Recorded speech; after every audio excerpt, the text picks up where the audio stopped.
China just removed tariffs on Nigerian exports. So that includes cocoa, cashew, sesame, ginger, and even solid minerals. All zero tariffs. And everyone is, of course, celebrating. It sounds like good news, but there's one question that no one is actually asking. Who is actually going to benefit from all of this? Let's break that down. When Nigeria exports raw cocoa beans to China, China processes it. They package it, they brand it, and then they sell chocolate. Where's the real money actually made?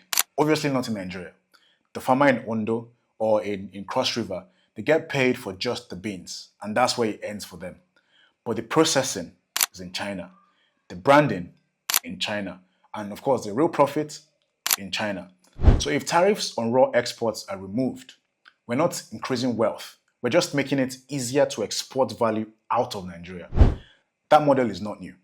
We've been doing it for decades, and the truth is quite simple. The real money in agriculture is not in farming itself, right?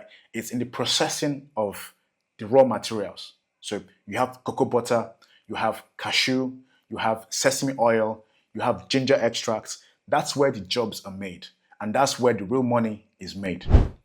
So yeah, zero tariff is an opportunity, but if we keep exporting raw commodities, we're exporting jobs and of course importing inflation back into Nigeria. Now, here's the part most people don't actually know, and that is China didn't just remove tariffs, they also tightened compliance, right? So from June 1st, 2026, that's this year, a new regulation kicks in, which is the GACC Decree 280. And this one is quite serious. And it means China is no longer just asking for documents. You have to, show proof of where your product comes from. So proof you can trace it from the farm to the export channel, and proof your business is properly registered and structured. So you must have a registration number, which will be placed on your packaging. If you do not have this number, you don't get access to Chinese buyers. Simple. So yeah, the tariff door is opening, but the compliance gate is getting tighter at the same time. And it's not just China. Europe is doing it. The UK is doing it. The US is doing it. Global trade has changed. So what does this mean for Nigerian exporters?